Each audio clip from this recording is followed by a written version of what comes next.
એવું નથી કે આરએસએસ હમણાં નેપાળમાં ગયું છે. નેપાળ સાથેનો સંબંધ આરએસએસનો જૂનો છે, પરંતુ હમણાં ફરીથી એક વખત હિન્દુત્વના મુદ્દા પર આરએસએસનું નામ નેપાળ સાથે ચર્ચામાં આવી ગયું છે. રાષ્ટ્રીય સ્વયંસેવક સંઘ આરએસએસના 100 વર્ષની ઉજવણી ભારતમાં ચાલે છે અને હમણાં એક એવી ચર્ચા પણ શરૂ થઈ ગઈ છે કે આરએસએસ નેપાળની અંદર પણ હવે વધારે સક્રિય થઈ ગયું છે.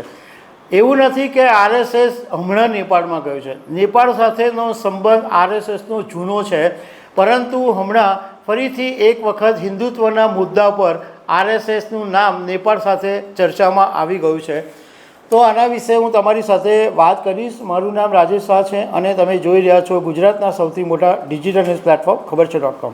છેલ્લા ઘણા સમયથી નેપાળની અંદર હિન્દુત્વ અને હિન્દુ રાષ્ટ્ર એક નવી ચર્ચા ઊભી થઈ છે અને એક નવી ચર્ચા ઘણા સમયથી ચાલી રહી છે. દુનિયાભરના જે નિષ્ણાતો છે એ નેપાળની સરકાર, રાજાશાહી અને ધર્મ પર પોતાના મંતવ્યો આપી રહ્યા છે, પરંતુ આરએસએસ અને આરએસએસ સાથે સંકળાયેલા સંગઠનોની ભૂમિકા પણ હમણાં વધારે ચર્ચામાં આવી છે. આરએસએસ ભારતની અંદર અત્યારે શતાબ્દી વર્ષ મનાવી રહ્યું છે, કારણ કે આ 2025માં જ્યારે વિજયાદશમી આવશે ત્યારે આરએસએસના 100 વર્ષ પૂરા થવાના છે. આમ જોવા જઈએ તો આરએસએસ અને નેપાળનો જે સંબંધ છે એ નવો નથી. રાજાશાહીનો યુગ હોય કે અત્યારનું લોકશાહી નેપાળ હોય, આરએસએસની હાજરી કોઈક ને કોઈક રીતે નેપાળની અંદર જોવા મળી જ છે. બીબીસીના એક અહેવાલની અંદર આખો એક રિપોર્ટ બહાર પાડવામાં આવ્યો છે. એની અંદર એવું કહેવામાં આવ્યું છે કે આરએસએસનું નેપાળમાં હિન્દુ સ્વયંસેવક સંઘ એચએસએસના નામ ઉપરથી છે, જે ગામે ગામ પહોંચીને બાળકો અને યુવાનોને હિન્દુ રાષ્ટ્ર, ધર્માંતરણ રોકવા અને ગૌ હત્યા પર પ્રતિબંધ જેવી બાબતો વિશે તાલીમ આપે છે, શિક્ષણ આપે છે. જોકે નવાઈની વાત એ છે કે આરએસએસ અને આ હિન્દુ સ્વયંસેવક સંઘ બંને એકબીજા સાથે રિલેશન હોવાનો ઇનકાર કરતા રહે છે, પરંતુ જાણકારોનું માનવું એમ છે કે ભલે આરએસએસ અને એચએસએસ ઇનકાર કરે કે આ સંસ્થાને એકબીજા સાથે લેવા દેવા નથી, પરંતુ આ બંને એક જ છે. કારણ કે નેપાળના બીરગંજથી માંડીને જનકપુર અને કાઠમંડુ સુધીના એકલ વિદ્યાલય અને પશુપતિ શિક્ષણ મંદિર જેવી સંસ્થાઓની અંદર હિન્દુત્વની વિચારધારાને શીખવાડવાનું આ બંને જે સંસ્થાઓ છે એ માધ્યમ બનેલી છે. નેપાળની અંદર આ જે વિદ્યાલયો છે, એકલ વિદ્યાલય અને પશુપતિ શિક્ષણ મંદિર, એ કોઈ મકાનમાં નથી ચાલતા, પરંતુ ઘરોની અંદર ચાલે છે અને અહીંયા બાળકોને સંસ્કાર આધારિત શિક્ષણ આપવામાં આવે છે.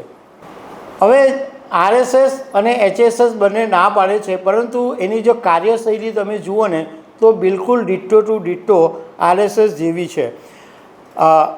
ગણવેશ સેમ છે, શાખા પ્રાર્થના એ પણ બધું સેમ છે.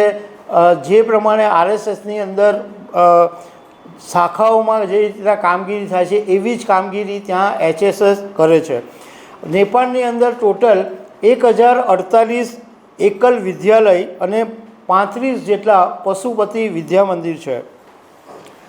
હવે નેપાળનો ઇતિહાસ જોઈએ તો નેપાળના રાજા રહી ચૂકેલા પૃથ્વીનારાયણ શાહ, એમની જે વિચારધારા હતી એ આરએસએસને બિલકુલ મળતી આવતી હતી અને નેપાળના પહેલાં પ્રધાનમંત્રી બનેલા બીપી કોઈરાલાને હિન્દુત્વની રાજનીતિ સાથે બિલકુલ પસંદ નહોતી. નેપાળના જે પહેલાં પ્રધાનમંત્રી હતા એ હિન્દુત્વની રાજનીતિનો હંમેશા વિરોધ કરતા હતા. નેપાળની અંદર જ્યારે 2008માં રાજાશાહી ખતમ થઈ અને એ પછી પણ જે હિન્દુત્વનો મુદ્દો છે એ ત્યાં વધારે જોરમાં છે, કારણ કે ત્યાં મુસ્લિમોની વસ્તી માત્ર 5 થી 6% છે અને મધેશ કરીને નેપાળમાં એક વિસ્તાર છે ત્યાં જ મોટે ભાગના મુસ્લિમો આ વિસ્તારની અંદર રહે છે. એટલે નેપાળની અંદર હિન્દુત્વ વધારે મજબૂત છે. જાણકારોનું કહેવું એમ છે કે 2014 પછી નરેન્દ્ર મોદી પ્રધાનમંત્રી બન્યા એ પછી નેપાળની રાજનીતિની અંદર હિન્દુત્વનું અસર વધી છે અને ભારતની રાજનીતિની અસર નેપાળ ઉપર હંમેશા રહે છે. જોકે ત્યાં પણ એવું જ છે જેમ અહીંયા ભારતમાં થાય છે એમ ઘણી વખત ત્યાં રામનવમી કે હનુમાન જયંતિ ઉપર મોટી બબાલ પણ થાય છે અને કરફ્યુ લગાવવા જેવી નોબત પણ ઊભી થાય છે. પરંતુ ફરીથી એક વખત આરએસએસ નેપાળની અંદર સક્રિય હોવાની ચર્ચા શરૂ થઈ છે. તો દર્શક મિત્રો, આવી અનેક વાતો સાથે અમે તમને મળતા રહીશું. Thank you very much.